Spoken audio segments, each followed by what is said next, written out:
I think what most people don't know about me is I was born in a really lower middle class family, and born in Texas. My dad was in the Air Force, and so I lived in 5 states by the time I was 6 and have very little memory of it. But we settled in Wheeling, West Virginia, where I grew up primarily, and my father was somewhat abusive, and so my mother divorced him. And I got a stepfather who really raised me from the time I was about 6 until graduated high school. And I was a typical middle class, by then, suburban kid in West Virginia, except for the fact that my mother was an alcoholic and my father was a workaholic and sometimes drank as well. So it created a lot of compassion and empathy for me, because I'm very what's called hypervigilant. I notice every little thing because I had to survive in those families. And also, I think I have a huge sensitivity to pain, and that was really how I got started. The Chicken Soup for the Soul books, which really catapulted my career, those came about when one of my students, some lecture I was giving, said, "You know that story about the puppy you just told?" And I said, "Yeah." She said, "Is that in the book anywhere?" I said, "No." And she said, "Well, it needs to be." And I said, "Why is that?" She said, "My daughter needs to read that story." Well, just tell her the story. I can't remember. I need to see it in the book. When you're a kid, you have an impulse to act, you act. You want to touch the cat, you want to throw the cat out the window. You want to stick your hand into the VCR and put peanut butter in there, you do. The problem is, as we're growing up, we get conditioned by our parents and our caretakers and our siblings and our teachers and coaches and nuns and all these different people that come into our life. Don't do that. Stop. That's bad. You know, we get slapped and told we're not okay. And so after a while, when we go to do something, we're looking, is it okay if I do this, you know? Instead of just doing it. All my sons and my stepson and my stepdaughter have been great risk takers. They're all artists. One's a drummer, one's a hip hop singer. One is he's in high school, but he's in a school play. He just had a lead in the school play. He sings, and then my daughter's a singer, and my other son is very athletic. He's a surfer. He snowboards as well, and he's always inventing games and trying out new things. Always on the edge, you know. Always coming in with cuts and scrapes, which I love, because they're out there on the edge of their potential, exploring how they can keep pushing it. And it's not that they never get scared or they never feel rejected and have to go through things, but they seem to rebound very quickly. Every one of us knows what we want. We can feel it. I'll just tell people, if you could have anything you want and there were no limitations, what would you do? And everyone has an answer. Little kids, big adults. And that's their core essence. And if we all just fully do that which we're passionate about and understand the principles for how to bring that into being, then I believe the world will work perfectly. And that's why I do what I do.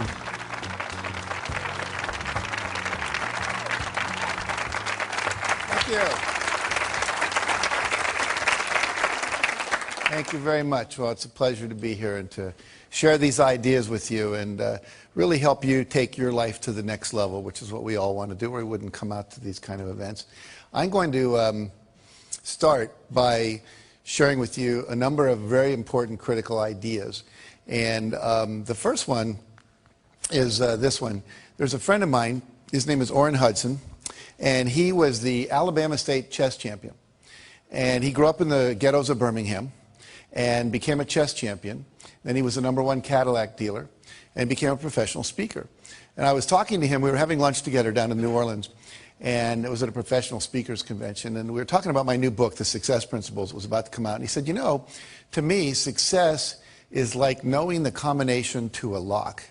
He said, if you know the combination to a lock, it doesn't matter if you're male or female, white or black, Hispanic or Asian, you're 55 or you're 16, your IQ is 150 or your IQ is 93. If you know the combination, the lock has to open. And the problem is, most of us are going through life and we don't know the combination. We maybe have 3 of the 4 numbers we need, but we don't have them all. And so the idea is that what I'm about, what I've spent 30 years of my life doing, was researching what is the combination to the lock, interviewing people at the top of their careers, whether they were athletes, politicians, people in business, etc., and saying, what is this combination? What is the system? And if you know a system always produces a predictable result. You know, if you use my Aunt Betty's apple pie recipe, it always comes out really good if you do what it says, because it's a system that's proven. And so I want to share with you the basics of a system that works. No matter what you're starting out at, wherever you are, it will work for you. And you may remember oilman J. Paul Getty. He was at one time the richest guy in the United States. And he said there are 3 secrets to success. It's very simple. He said, you have to get up early, you have to work hard, and he said, find oil. It's that simple, okay? Now, obviously, it's not that simple. If it were, we'd all just go do that. And so I wrote this book called The Success Principles, and in it there are 64 principles of success. 64. Now, that's a lot. A lot of people go, you know, that's like too much to learn. So what I've done for you today, we're going to cover about 8, 9 of those principles, the core essence, the necessary building blocks that if you do them, they'll take you to the next level. Now, the promise I always make people is threefold. If you do this work and you apply it to your life, and the key is apply it, not just listen to it, but put it into practice. Number 1, you can double your income. And number 2, you can double your time off. And you can create more balance in between your work life and your family life and have a lot more fun. And you can do that in 3 years or less. Now, how many people here, if you could double your income and double your time off in 3 years or less, would be interested in learning how to do that? Okay, good response. We're talking to the right crowd. So basically, how do we do that? And I first of all want to tell you that it is possible, because a lot of times people go, well, how do I know I can really trust you? Well, I've done it in my own life, and I've taught hundreds of thousands of people to do this around the world. Just a couple of quick little stories here. We work with a company called Remax of Indiana. It's a real estate company. And we taught them these principles. And in the first year, 65% of the people doubled their income. By the end of the second year, over 85% of the people had doubled their income. And the company had doubled its total revenues. And went on, many people tripled and quadrupled their income in 2 years or less, okay? In my own life, here's one of my students, Scott Schilling. He said, I took your training and I learned these principles. And literally, he said, I made 22% of my 365-day salary in just 2 days after working with you. Now think about that. That's 1/5 of his yearly income in 2 years. I mean, 2 days, rather. Look at my own life. I have a Guinness Book of World Records. I had 7 books appearing on the New York Times bestseller list on the same day. Stephen King was the only guy that had 6 before that, and he had done that book, The Green Mile, and it came out in 6 chapters. No one's ever done that since. Here's a check written to me for $1,130,328.35. It's the first check our publisher had ever written for $1 million. He actually put a smiley face in his signature, if you can look real. He was so happy to have to write that kind of check. And that represented 3 months of book royalties for the first Chicken Soup for the Soul books. And that year, Mark and I both made $6 million. My co-author and I split a $12 million royalty on that. Now, I share that with you not to impress you about me, but to impress upon you if little Jack Canfield, who grew up in Wheeling, West Virginia, and who graduated from the half of the class that made the top half possible, can do this, then literally anybody can do it. It's not about brain power. It's about knowing the principles. Gravity always works. If I drop this, it always falls. It's never floated. Never had that happen in my life. And so if you know the principles, you can use them. Like we can make water flow downhill. All the drainage systems in your house take advantage of that. Gravity works. So what are the principles, again, that work for us? Now, Jim Rohn says you can't hire other people to do your push-ups for you. I love that quote. I can't hire, what's your name? Rob. I can't hire Robin to go to the gym and work out for me and have my muscles get more toned. I can't hire you to meditate for me and I'm going to get a higher consciousness. I can't hire you to do my planning for me at night so my day is more organized the next day. All the things I'm going to teach you are things that you have to do. There are things that no one else can do for you. There are things. You can delegate certain things in your life, but not your health care, not your meditation, not your exercise, not these principles and strategies that we're going to be learning here today. So the first principle, building on that, says you must take 100% responsibility for your life and your results. And what that means is you have to give up all blaming, all complaining, all excuse making, all looking out at the world and saying, well, if the world were different, then I would be better off. Right now, we're all upset about the Chinese and the Indians are using more oil, which is sending the oil prices up, and we wish that wasn't happening. Some of you may love the president we have, some of you may not. We go through all these things where we say, if it wasn't for that, if it wasn't for the war, if it wasn't for him, if it wasn't for her, if it wasn't for the economy, then my life would be working perfectly. But there's a little formula I learned that's very, very powerful, and it really is the basis of everything I teach. It says E plus R equals O. And what that stands for are the events in your life, you have a response to them, and that creates outcomes. And everything in your life that you experience, whether you love it or you complain about it, is an outcome of how you've responded to earlier events. For example, if I put $200 in front of you and you go out and party with it, a month later your net worth hasn't increased. But if I put that $200 in front of you, that's the event, your response is you invested, and then a year later maybe it went up to $250. So now your net worth went up. Same event, different responses. What's your name? Valerie. Let's say I say to Valerie, of all the people I've ever met, Valerie, you have to be the biggest idiot I've ever met in my life. Now, how many people think that would raise her self-esteem? No hands go. How many people think that make her self-esteem go down a little bit? Yeah. See, everyone that just raised your hand was not listening to the lecture called E plus R equals O. It's not what Jack says to Valerie, it's what Valerie says to Valerie when Jack stops talking. She might have said, oh my God, the man's only known me a few minutes, how'd he figure it out so fast? Right? Her self-esteem would go down. Or she might say, Canfield's only known me for a few minutes. He can't really know what I'm like. I'm sitting in the front row. People that sit in the front row are really willing to participate. I've got a good ego structure. You see me smiling at my jokes. Besides, I'm one of the more attractive women in the room. Probably can't keep his eyes off me anyway. Now, if he said that, which way would her self-esteem go? It would go up, see? So if she says that. So basically, it's not what people say to you. It's not what they do to you. The world's just out there worlding. It's not personal. And if you want a different outcome, because E plus R equals O is like 2 plus 2 equals 4, and if you're not happy with 4, you've got to change your response. The word responsibility means you have the ability to change your response to something other than what you're currently doing. And if you would do that, you would get a different outcome. Does that make sense? Yeah. So basically, we are responsible to change our behavior until we get the outcomes we want. And that's kind of an experiment. You never know if something's going to work or not. Maybe you're distant from your spouse and you try a new communication technique you learn in a workshop and it works. You go, ah, great. Or maybe you try it and it doesn't work. Well, there's just about 500 more you could try. You know, you could read Men Are From Mars, Women Are From Venus, Children Are From Hell, one of those books. And just kidding. But, you know, there's so much out there, so many good techniques. And unfortunately, most people don't experiment with trying on new ones. Life should be approached as a huge experiment. And you just keep experimenting until you get it right, okay? All right, we talked about that, so we'll go to this. E plus R equals O again. I want to give you a business example. A friend of mine during the first Gulf War was a Lexus dealer, and people stopped coming in to buy Lexuses. They were all watching CNN and CNBC and watching the war on TV. And plus, we were having a minor recession, so people were holding on to their discretionary income. So what happens was, he said to his staff, E plus R equals O. There's a war. People are watching TV. Our responses, we've been doing the same thing. Ads on the radio, ads in the newspaper, waiting for people to come in. Well, they're not coming in. We better do something different. We're not going to go out of business, but we're going to take a huge economic hit if we don't. So they tried 4 things, one of which worked, and I'll tell you what that was. They said, if the people aren't coming to us, let's take cars to where they are. Okay? So they would go out with 5 or 6 Lexuses, and they'd go to a party. What's your name, sir? Tom. They go up and say, Tom, what do you do for a living? I'm an investment banker. You're an investment banker. How's the investment banking business doing these days? Great. Doing great. What's he eventually going to ask me?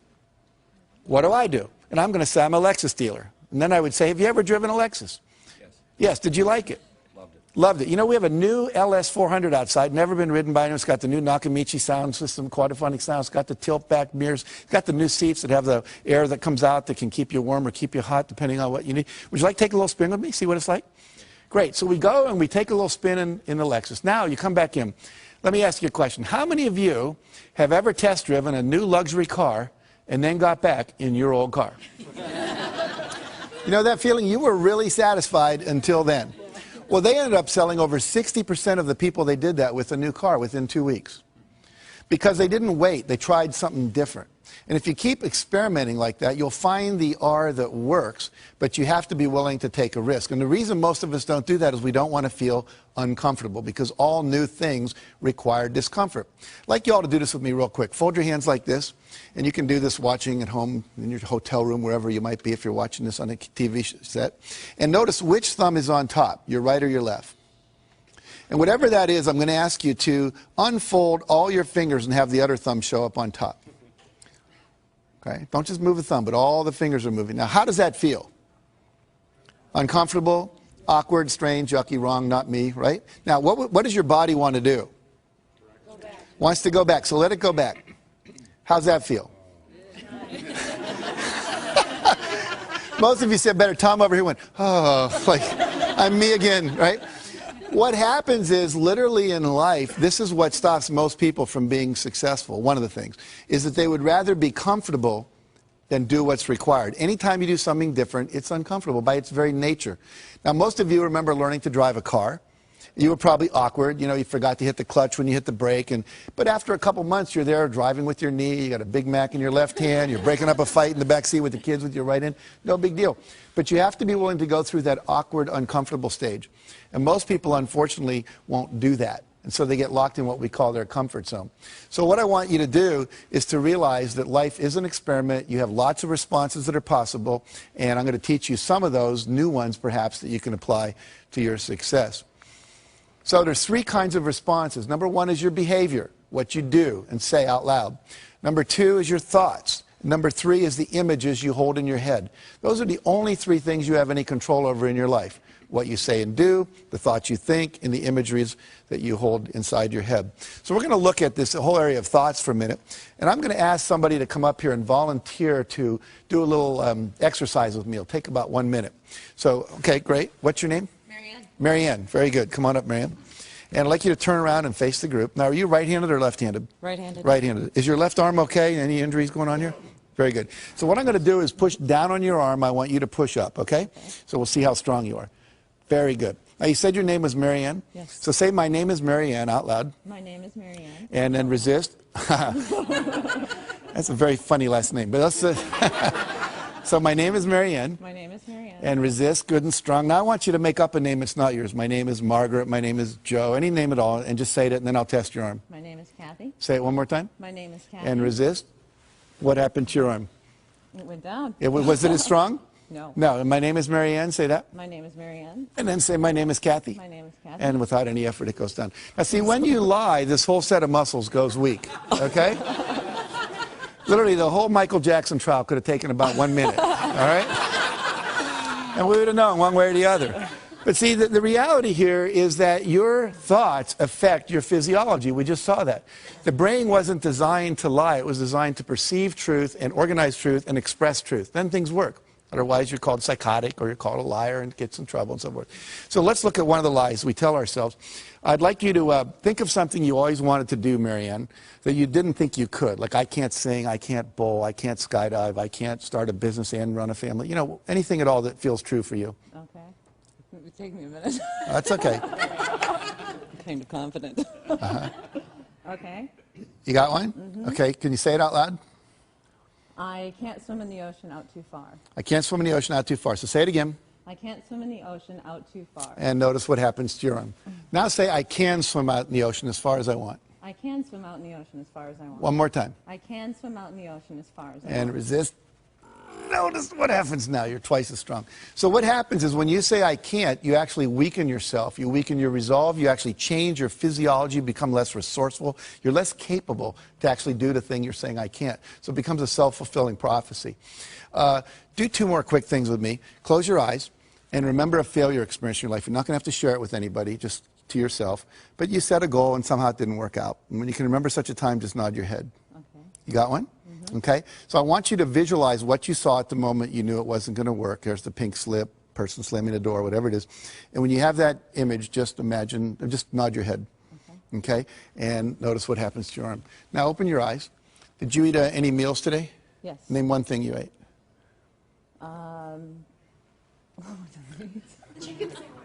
Chicken sandwich. Chicken sandwich, okay, good. You brought your agent with you? Okay.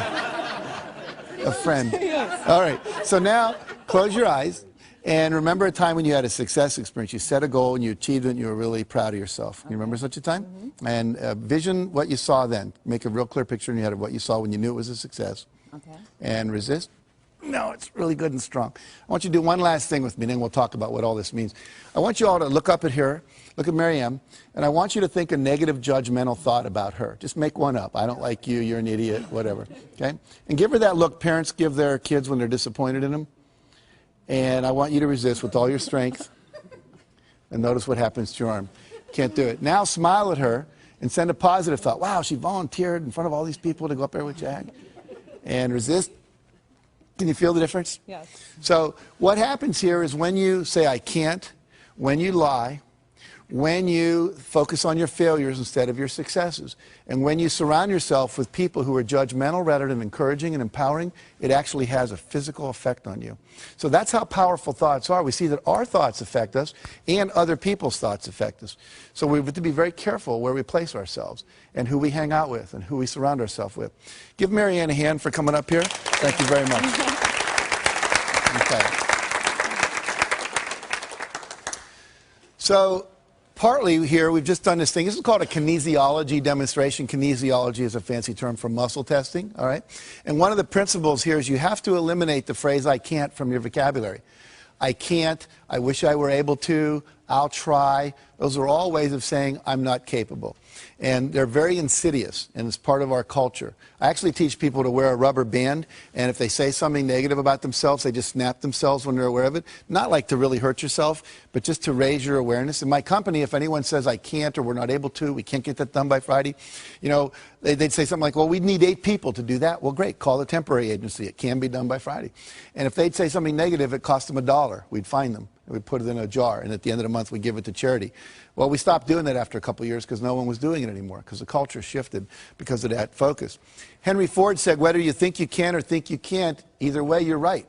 Why is that? Because if you think you can, you will try. And if you try, you're probably going to pull it off. And if you think you can't, you won't. And if you don't try, then you're not going to get it done at all. Make sense? Okay. Maddie Christensen was a kid I interviewed for our book. Imagine this picture.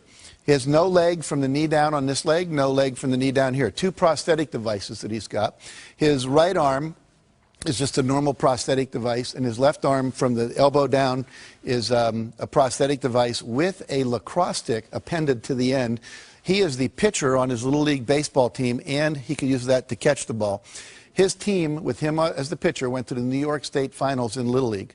He wrestles, he plays basketball. How many of you, if you'd been born with no arms past the elbow and no legs past the knees, would have thought that baseball was your career?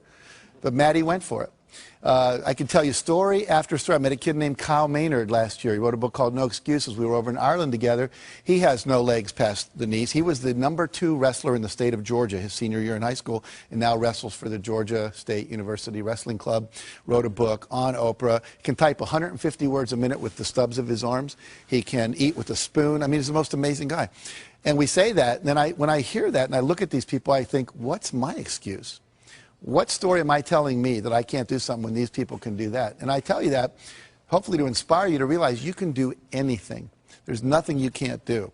And all those people that are out there that are doing anything that you go, wow, that's great, is just a model for you that says this is possible. And if they can do it, I can do it. He said to me when I was interviewing him, he said, you have to give up all of your excuses. He said, you have to become solution-oriented.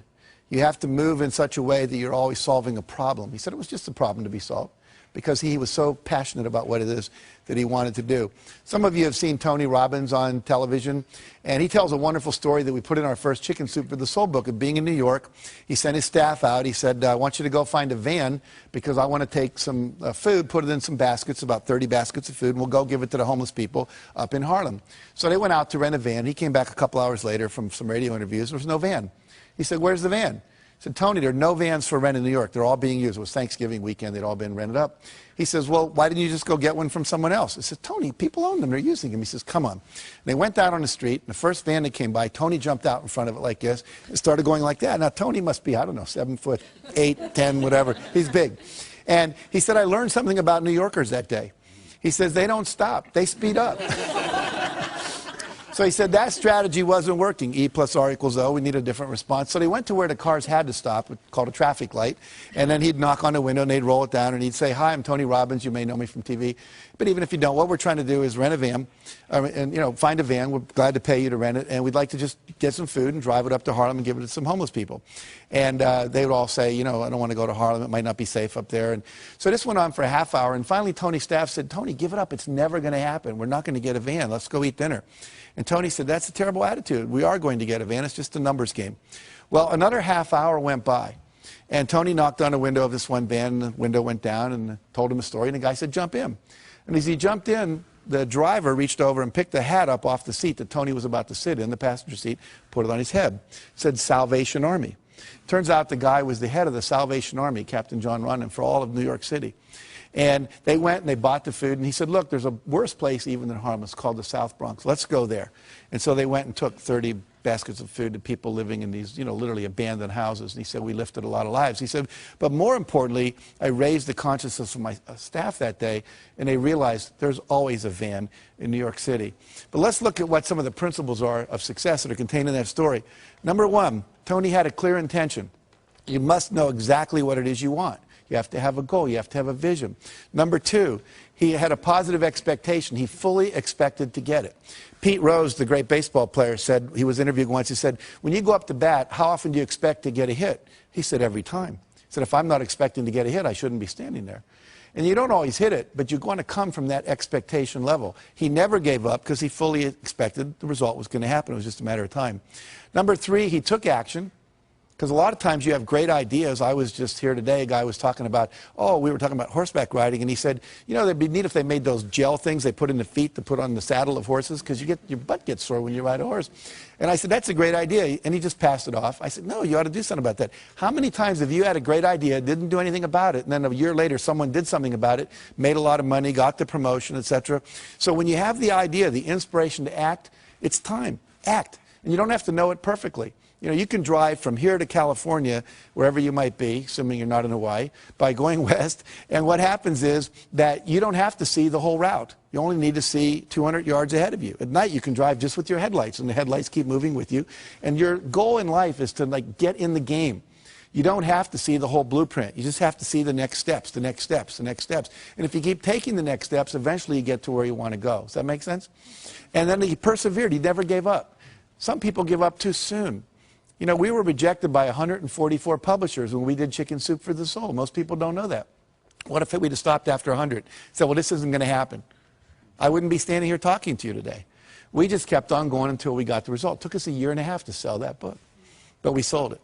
Now, the last thing is called law of attraction. We believe that when you are vibrating at the level of 100% expectancy that you're going to get something, it's already a done deal. Piece of cake, no big deal. We're going to win this thing. We're going to get that contract. I'm going to make this thing happen. Then what happens is the universe literally responds. And we're going to talk about this a little more later. Now, who was the most perfect guy to come in a van for Tony? Could anyone be more perfect than the head of the Salvation Army who knew all the places in New York and was committed to doing this? Well, they had to wait for an hour because he wasn't there yet. See? So sometimes when you're doing this, you're putting on it the vision of this should happen by this date. It's okay to set goals like that, but sometimes it takes a week longer, a year longer, whatever. But law of attraction says if you'll just hold the expectancy, like attracts like. If you say, I want to be a millionaire, but I don't know anyone that would ever teach me how to do that, or I want to buy a car, but I don't have any money, then what you're doing is saying, it's like calling up Domino's Pizza and saying, send me a pizza, then calling them up a minute later and saying, never mind. It's like, you've got to create the space mentally to hold this vision that you've got. And that requires expectation and then knowing that the perfect thing is on its way, just as it was in that situation for Tony. In the Success Principles, I write about a woman named Catherine Lonigan. Catherine Lonigan went off to college. She wanted to be a writer, and she took her first writing class, and she got an F. And she went to see the teacher and said, why'd I get an F? He says, because you can't write. She says, well, I'm on a scholarship, here to be a writer. I came to be in the creative writing program. I was the editor of my yearbook, editor of my school newspaper. I wrote a play that was performed in high school. They told me I was gifted. I said, well, you're not. And he said, if you stay in my class, you're going to flunk it. And if you flunk my class, you'll lose your scholarship.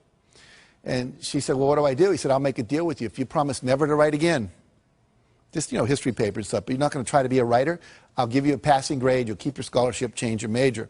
So she did. I called it, she made the deal with the devil. 15 years later, she's down in Texas. They're making a movie at the next town over, and down where she lived in Texas, people would show up at the gas station after it rained just to see the oil slick. It was kind of boring there. So she said, wow, they're making a movie, let's go. So everyone drives over, and everyone's talking to the movie stars. She's talking to the writers, saying, what's going on, what's happening? And why are you interested in us? Why not the movie stars? Well, I always wanted to be a writer. And the guy said, BS, if you wanted to be a writer, you would have written. She said, I was told on good authority I couldn't write. He was a Harvard professor visiting our campus that year. He said, that's BS. He said, what I want you to do is go write something, send it to me. I'll tell you if you can write. I do it for a living, I know. So she goes and writes a book, sends it in to him. He sends it to an agent in New York, and they publish it. Her next book was called Romancing the Stone. The book after that, Jewel of the Nile. Both made into movies with Michael Douglas and Catherine Turner. So what's the deal here? 14, 15 years of her talent wasted because she bought someone else's evaluation of her. My friend Terry Cole Whitaker says she wrote a book called What You Think of Me Is None of My Business. You know?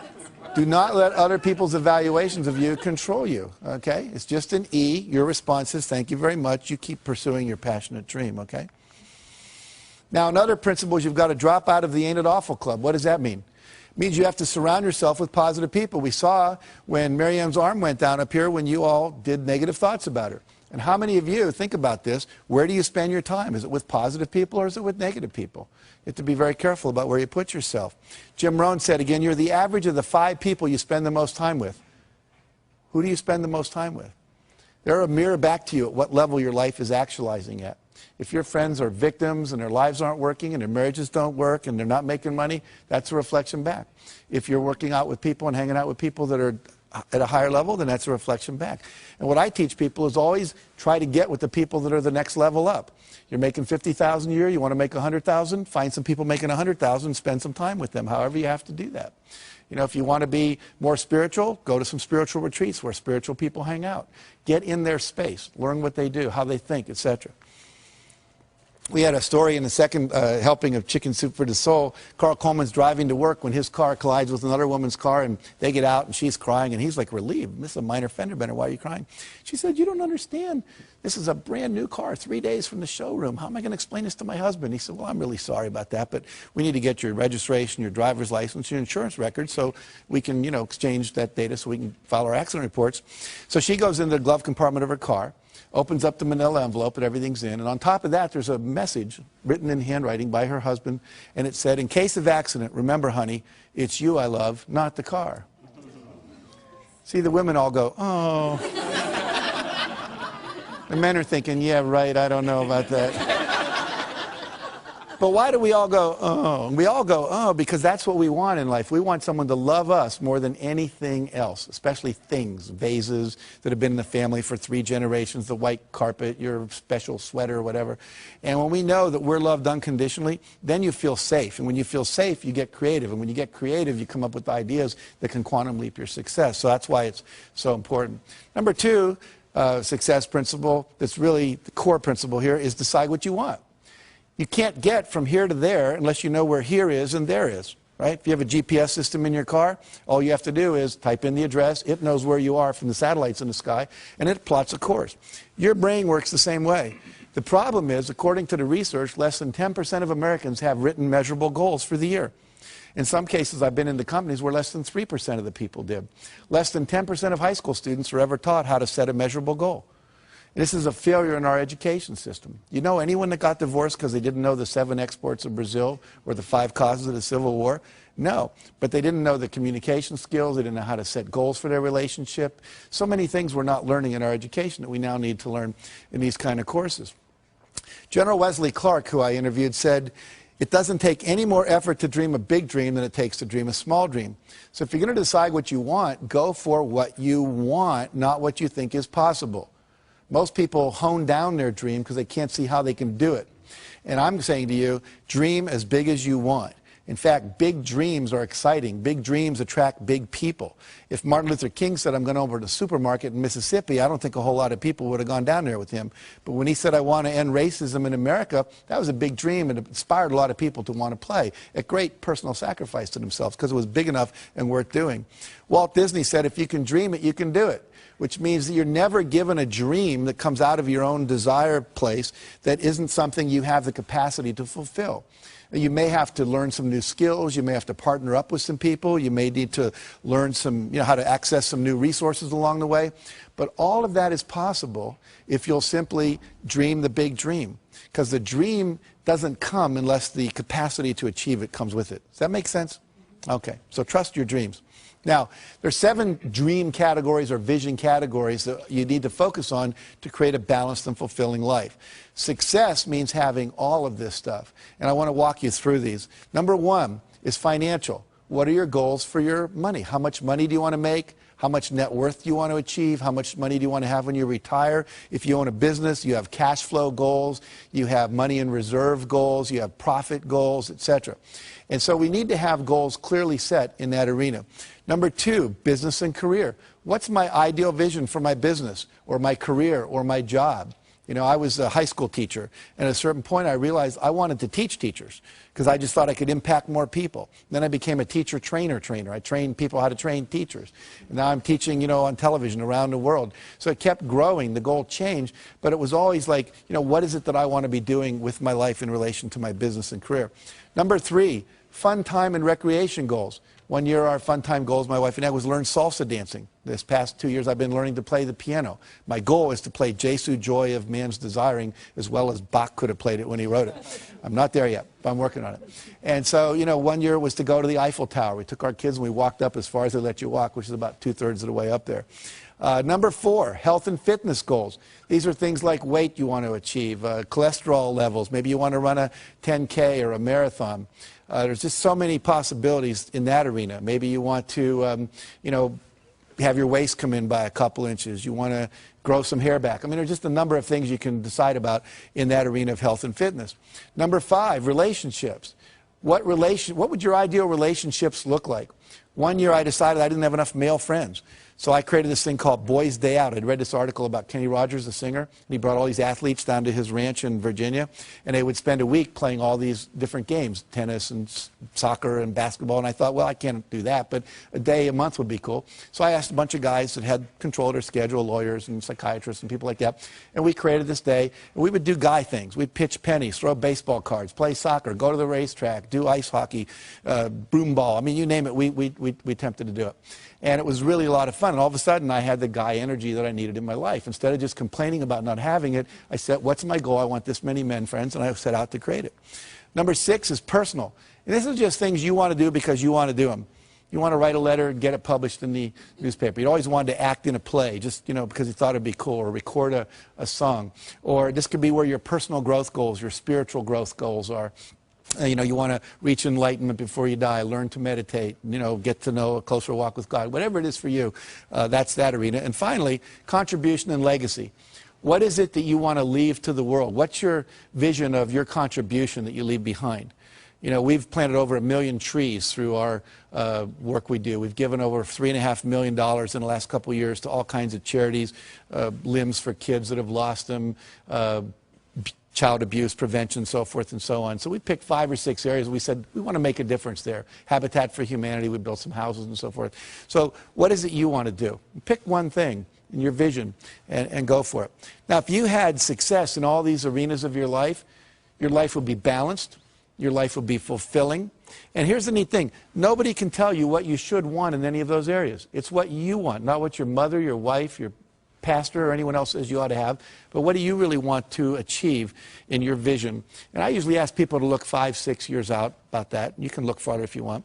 And then to write down, you know, all the details, like you're putting in a purchase order to God, okay? All right. Create a breakthrough goal. This is a thing you want to do where you create a goal that's going to quantum leap your career. So something that if you like wrote a best-selling book, that would be a quantum leap goal. Had your own radio show, that'd be a quantum leap goal. Opened up China as a market, that would be a quantum leap goal. And it's a goal that would not be like a 5-yard play, but like a 50-yard pass play on the first down. And so what you're going to do is set that goal. Here's some examples of past clients of mine. Create a $10 million revenue stream through internet sales. Create my own 30-minute talk show. Get our products sold on QVC. Secure a $10 million line of credit for their company. Teach a weekly holistic health class for the public. And become a wellness coach for a major corporation instead of continuing being a doctor on call all day. And what you do is with your breakthrough goal, once you've decided what that is, you do something we call the rule of 5. Write your goal on your business card and carry it like I carry mine in my wallet at all times. And then once you've done that, every day you're going to do, this for this year, it says, I'm joyfully celebrating 15,000 people having completed the Canfield Success Principles coaching programs. What that allows me to do is have you all get value without me having to leave my house, see? And that's a breakthrough for me, so I could travel less, be home more, etc. And with the breakthrough goal, we say the rule of 5. That means every day you do 5 specific concrete actions to move that goal forward. You're not going to do that in all 7 arenas of your life. It's just too time consuming. But if I wanted to be a best-selling author, then maybe I write for so many minutes. I do some interviews each day. When we brought out Chicken Soup for the Soul, we sent out 5 free books every day to people that could promote that book.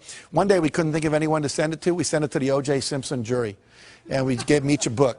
And about 5 days later, they're all walking into court carrying Chicken Soup for the Soul. And the cameras were all going, made national news. And so if you just do something every day toward that goal, there's something called the law of probabilities, which says the more things you try, the more likely one of them will work. They may not all work, but if you only try 2 things, the law of probabilities is not on your side. Try 100 things, one of them is likely to hit. Does that make sense? Okay, good. Mentioned we did that. And this book, which was rejected by what? I told you, over 144 publishers, went on to sell 10 million copies in 41 languages because we did 5 things every day. We did not hit a bestseller list until 14 months after the book came out. 14 months. And most people would never sustain it that long. And it's kind of like the universe tests us, I think. How committed are you? How badly do you really want this? And if you go for it and do the rule of 5. Bill Bradley was a great basketball player, played for the Knicks, was All-American at Princeton. In high school, he was an All-American. Every day, he'd find 5 spots on the basketball court, and he would have to shoot 15 in a row before he would go in. And sometimes he'd be out there 2 hours after everyone else had showered and gone home. He did that all through college, all through his professional career. What happens? He goes on, becomes NBA Hall of Famer, later senator from New Jersey, because he was willing to prepare. You have to be willing to do the work as well as dream the dream. The third thing says unleash the power of goal setting. So now we got this vision, things we want, but we have to get and turn them into objectives. And they have to become measurable in time and space. And the key words here are how much by when. I want a big house. Well, what's big? For some people, it's 4,000 square feet. For Bill Gates, it's 35,000 square feet. It's a real different definition of what big is. And by when do you want it? Well, I would like it by June 3rd, or 2007, or I want it by January 5th, 2010. Be very specific. Now, we said it may not show up exactly then, but the more specific you are, your brain will figure out what has to happen to get it to happen in that time frame. So here a person says, I'd like to increase my income. They're better off if they say, I will earn $200,000 by 5 p.m. December 31st. I'd like to spend more time with my husband. Well, I will take 3 long weekend vacations and 1 2-week vacation with my husband by November 30th at 5 p.m. Much more specific. Now the brain knows what to do, okay?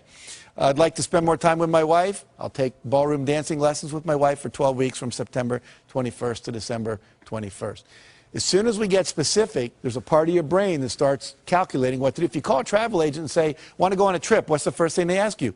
Where do you want to go and when do you want to go there? And until you tell them that, you're stuck. And your brain works the exact same way, that little GPS system. I'm going to lose weight and get fit. Needs to be, I'll weigh 190 pounds or 140 pounds by a certain date. Make sense? Again, less than 10% of Americans do this. And guess what? 10% of Americans own 90% of America.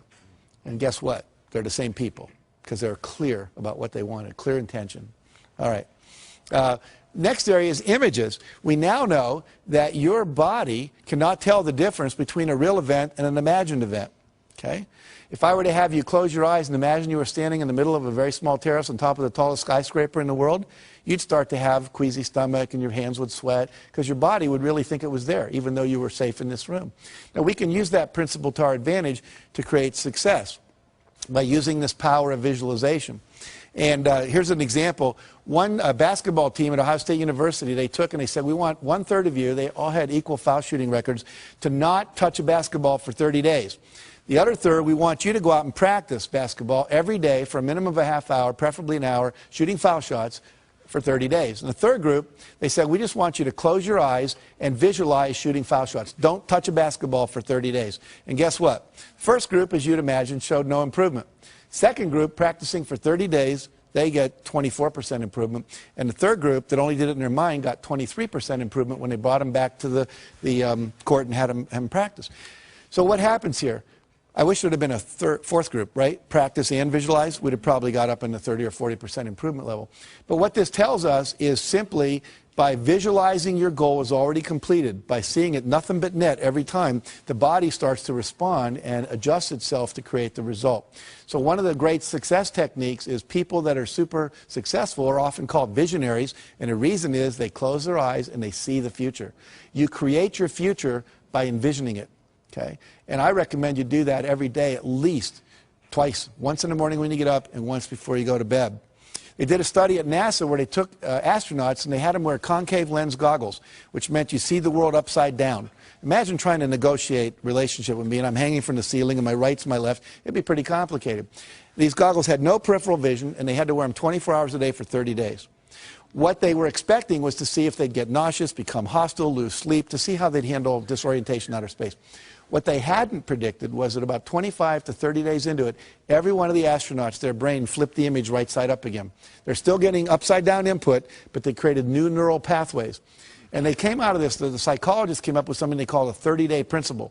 And what the 30-day principle says is that if you want to change a behavior, change a habit, anything at all, you must, in fact, do it for 30 days. Uninterrupted, because they tried a subsequent experiment where they had half the astronauts take their goggles off on day 15, keep them off for one day, put them back on again. Took another 25 to 30 days before they flipped them right side up again. So we know that it's current, contiguous, everyday repetition. This is why most New Year's resolutions don't work. It's why most corporate change programs don't work. It's why most of our school programs don't work. There's not that 30-day uninterrupted. This is why basic training in the Marine Corps does work. Because they got you down there for 6 weeks, and they're not letting you out of their sights, and you're in a context that's held tight for that 6-week period. So if you want to visualize, your goal is already achieved, minimum of 30 days. That make sense? Okay, good. Let's see here. I'm going to skip over that real quick and get to this. Now, the reason this works, where your vision becomes real when you visualize what it is you want, is there's two things that go on in your brain. You have a vision of what you want, you have the current reality, they don't match. Okay? And what we want to do is purposely create that. It's what advertisers do. Imagine yourself in the new car. It's like the guy getting out of the Lexus we talked about earlier, getting in his old car. The vision of what's possible no longer matches the reality, and that creates a little dissonance or structural tension in the head, which we call motivation, which says, I want that. Until we had that, there was no motivation to do anything different. Any of you women ever experienced visiting a friend with a new kitchen, and then you come home to your old kitchen, and they've got all the new granite and the new appliances and everything's cool? Your kitchen was fine until then. So we want to purposely do that to your brain to motivate you. So you vision the thing you want, your goals, your vision. You hold that in your mind every day for about 10 minutes in the morning, 10 minutes at night. If you have 10 goals, you can cycle through them. I put mine on 3x5 cards, read them, and I close my eyes, see the vision as if it's already accomplished, see the car I want, the program happening in Singapore that we're doing, whatever. Then I go to the next one. I just keep cycling through the cards until I go through all of them. What happens then is you get a perceptual shift. You start to see things in your environment that were always there that can help you never saw before. You get expanded creativity. You start noticing that the things that you want, you wake up in the middle of the night, you're in a shower, you start going, oh, that's how we can do it, that's how we can do it, that's how we can do it, that's how we can do it. And unfortunately, most people aren't having those kind of breakthrough ideas because they're not holding the vision. The third thing that happens is you have increased motivation. You'll find yourself doing things just out of nowhere, boom, you get up and you do something, like volunteering. Sometimes people do. That's not like me, but you just do it because you've been holding this that creates it. Now, what happens is that then creates the action that you need to have for the result to occur. Now, I want to show you how this perception shift occurs because this is magical. There's a sentence up here, and we're all going to read this on the count of 3 out loud, if you would. 1, 2, 3. Finished files are the result of years of scientific study combined with the experience of many years. Very good. Now I'm going to put that back up, and we're going to time 10 seconds on my clock here. I want you to count the number of times the letter F appears. How many Fs are there in that sentence, okay? And when you do this, keep it to yourself. Don't say anything out loud, all right? So here we go.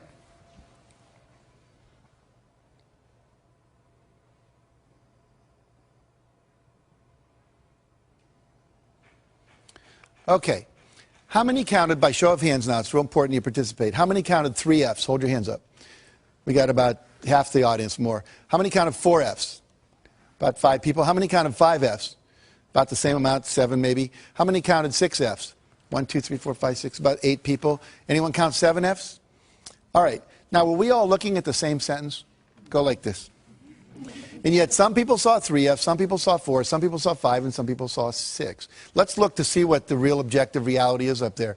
There are 3 Fs that I'm sure most of you saw, correct? But there's also 3 more. There are 6 Fs in that sentence. Now, do you think that Bill Gates and Michael Dell and Steven Spielberg and George Lucas see more Fs out in the world than most of us do? Yeah, these are resources. These are possibilities. These are options. These are people that can invest. These are people that can give a good hug. When you visualize what it is you want, it opens up your perceptual filter to let in more information. Right now, you're not aware of what you're feeling in your right foot, but as soon as I say it, you can all feel it. It was getting filtered out by a part of your brain called the reticular system. You are filtering out resources and solutions to your problems all day long. And the only reason you're filtering them out is because you've not had an image in your head that you are going to solve those problems and get those results. Once you do that, it programs this part of your brain called the reticular activating system to open up and let in more resources, to let you see.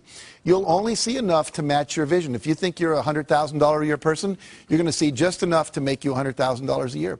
If you think you're a $300,000 a year person, you're going to see just enough to do that. Your perception is controlled by your beliefs and your goals, okay? So it's critical that we change all that. Now, let me give you just a couple more principles. I'm going to kind of speed through these like the last 500 years of European history, you know, when the last lecture you had in college. But I want you to get the whole model here because it's important. So we've got a vision. We've taken 100% responsibility. We've got some goals now. We've made them measurable, okay? We're now visualizing those goals every day. The next thing that needs to happen, I'm going to demonstrate by giving away something here. See if I can find it right here. Okay, I have a book here. It's my book. It's called The Success Principles. And I've sweetened this by putting as a bookmark a $100 bill. Okay, that's real money. And I'm going to give this away to someone here in the audience to illustrate the next principle. Who would like this? Okay. Mary Ann, good job. Now, what did only 5 people in this whole room do that no one else did? They got off their butt and they took action. And so the next principle is you must take action. When you start visualizing your goals and this GPS system comes in, you're going to start getting little roadmaps, and we call them inspired actions. You're going to start getting inspirations to act. You must act on them. I've had people, sometimes nobody gets out of the audience, and then I'll ask them, how many of you thought maybe what you ought to do is get out of the audience? And like half the hands go up. I'll say, what stopped you? I didn't want to look like I needed it that much. I didn't want to get up there and have me be wrong and look foolish, you know. I didn't want to like get there second. I thought maybe you weren't really going to do it. I'd look like an idiot, you know, whatever. They have all kinds of excuses. Those are the same excuses they use in their life not to take action on their dreams. So you must take action. But here's the problem, or the challenge. Not every action is going to work. Goes back to E plus R equals O. We have to experiment, right? So if not every action is going to work, you have to take action, and then you have to assess, did it work? And here's the next principle. Ask for and respond to feedback. Ask for and respond to feedback. Let's say that I was married here. What's your name again? Valerie. Valerie, yeah. So Valerie and I were married, right? And what I would do every week if we were husband and wife is I would ask her, on a scale of 1 to 10, how would you rate the quality of our relationship? Anything less than a 10 gets a follow-up question. What would it take to make it a 10? If we were in business and I was a vendor and you were a client, I'd say on a scale of 1 to 10, how would you rate the quality of our product or the quality of our service or the quality of our delivery? And anything less than a 10 gets a follow-up question. What would it take to make it a 10? That gives me directive feedback on how to improve. Why don't most people ask that question in life? Anyone know? They're afraid of the answer they're going to get. Here's what I want you to get. Everybody in your life, if I'm married to Valerie, her mother knows, her sister knows, the women down at the shop where she shops know, the women in the salon know that she's not happy with me. I'm the only one not in on it. And I'm the only one that can make it better. Isn't that absurd? So asking for feedback is a really critical thing. Asking is a critical principle, period. If I want more, I have to ask other people, participate, support me, be my mentor, be my coach, buy my product, whatever it is. And again, most people don't ask for what they want. And the fear there is fear of rejection. I want to talk about rejection. If I ask Valerie to have dinner with me afterwards and she says no, Most people go, woo, Jack got rejected in front of all those people and on television and oh my God. But see, let's look at it. Did I have anyone to eat dinner with before I asked Valerie? No. Did I have anyone to eat dinner with after I asked Valerie? No. Did my life really get worse? No, it stayed the same. See, if I apply to Harvard and don't get in, I wasn't in Harvard before I applied, I'm not in Harvard after I applied. And as one of my friends pointed out recently, you spent your whole life not going to Harvard. You know how to handle that, right? It's not that difficult. So you have to be willing to ask. You have to reject rejection. And then the other key, after you respond to the feedback and give the feedback, is you've got to persevere. You never, ever, ever, ever give up. 144 publishers said, no, we're not interested in Chicken Soup for the Soul. We didn't give up. I had a friend who wanted to be a chiropractor up near Pebble Beach, California, and he went to the Chiropractic Association and said, you know, would you help me open my office here? And they said, no, we really don't want any more chiropractors here. We're going to recommend you go somewhere else. We have one chiropractor for every 8 people. He said, well, I really want to be here. So he ignored them. Remember, what you think of me is none of my business. And he went out, and he literally knocked on doors for 6 months.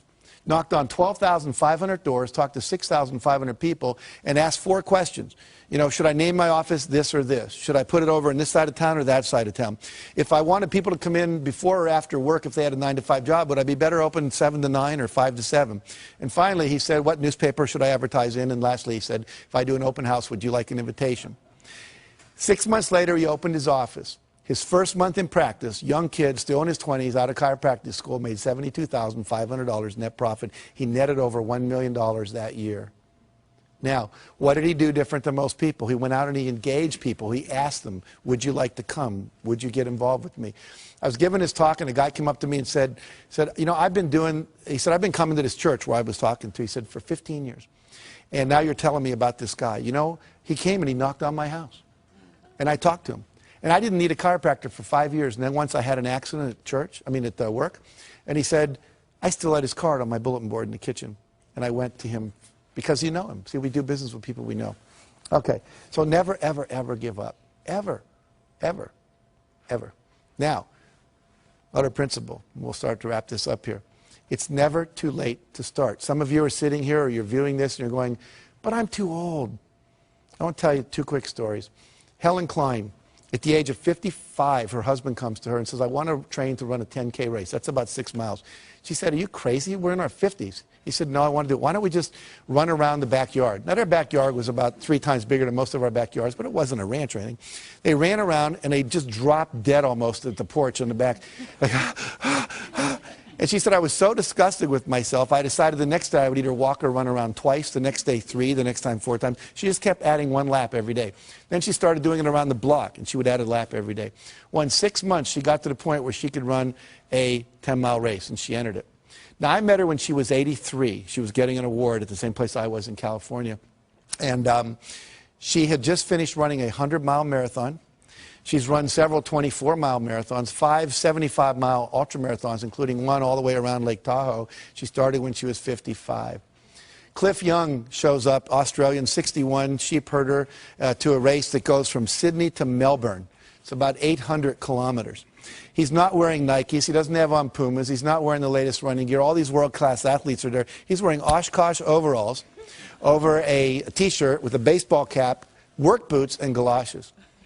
And they're all laughing at him, like, you crazy? Is this some kind of publicity? So he says, no. He says, what running experience do you have? He says, well, I chase the sheep around. We don't have a horse or anything, so when, you know. Anyway, they take off, and they're going crazy, and they're running and running and running and running, and he just kind of starts shuffling off like this. That night, all the other runners went to sleep. You're supposed to run 18 hours and sleep 6. Well, no one told Cliff you were supposed to sleep. So he didn't know. So because he didn't know, he didn't do it. He said, I've stayed up many nights chasing my sheep around and make sure they didn't get in trouble. So he's running, and he runs right by him, and because he runs right by him, no one tells him to stop because they're all asleep. He cut 5.5 hours off the world record for that race. Okay? So here's the deal. Doesn't matter how old you are. And the other thing important in that story is the less you know about how you should be and you just go for what you want. See, most of us, we have all these beliefs that are limiting us. Find the stories that inspire you and start believing that. Believe you can. Talk to yourself in a positive way. And if you do that, you can create miracles in your life. And I'll end with this story.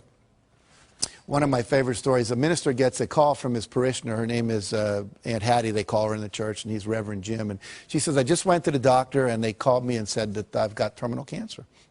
And they said I got 6 months to live at the max. And I'd like you to come over and help plan my funeral with me. He said, well, he started to try to comfort her. He said, no, don't comfort me.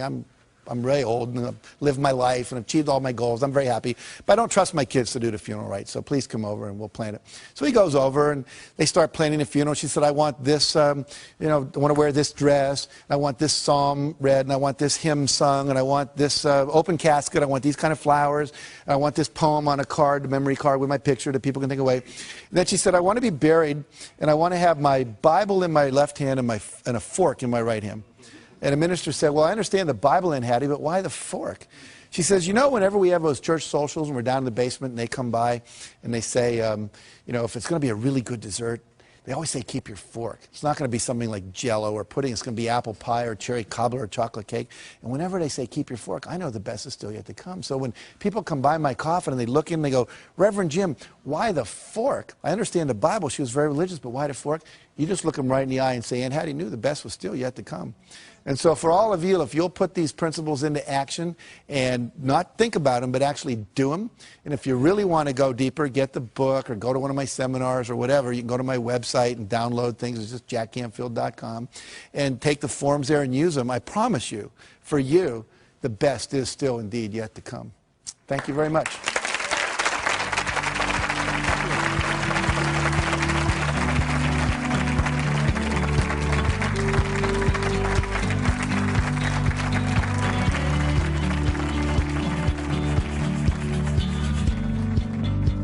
If you've got goals, you got a vision of what you want to get from where you are to where you want to be, you're going to have to take some steps, and a couple of those may be uncomfortable. And so what? You can either sit there and justify where you are and rationalize, and I love the word rationalize, they're rational lies to justify your current reality, or you can do what's necessary to create what you want. And the people that create what they want tend to be happier, tend to be more fulfilled. Which do you want? I pick happy.